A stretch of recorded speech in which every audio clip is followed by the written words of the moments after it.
Good evening, London. Allow me first to apologize for this interruption. I do, like many of you, appreciate the comforts of everyday routine, the security of the familiar, the tranquility of repetition. I enjoy them as much as any bloke. But in the spirit of commemoration, whereby those important events of the past, usually associated with someone's death or the end of some awful, bloody struggle, are celebrated with a nice holiday, I thought we could mark this November the 5th, a day that is sadly no longer remembered, by taking some time out of our daily lives to sit down and have a little chat. There are, of course, those who do not want us to speak. I suspect even now orders are being shouted into telephones and men with guns will soon be on their way. Why?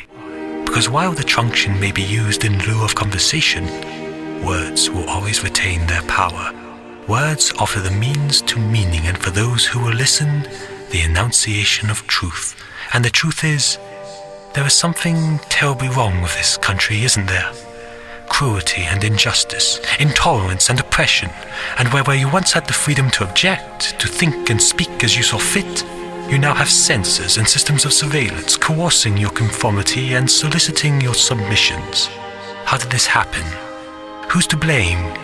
Well, certainly there are those who are more responsible than others, and they will be held accountable.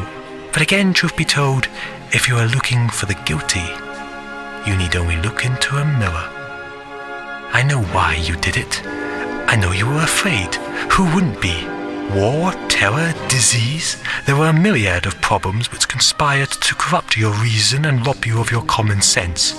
Fear got the best of you, and in your panic you turned to the now High Chancellor Adam Sutler. He promised you order, he promised you peace, and all he demanded in return was your silent, obedient consent. Last night, I sought to end that silence. Last night, I destroyed the Old Bailey to remind this country of what it has forgotten. More than 400 years ago, a great citizen wished to embed the 5th of November forever in our memory. His hope was to remind the world that fairness, justice, and freedom are more than words.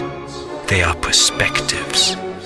So if you've seen nothing, if the crimes of this government remain unknown to you, then I would suggest that you allow the 5th of November to pass unmarked.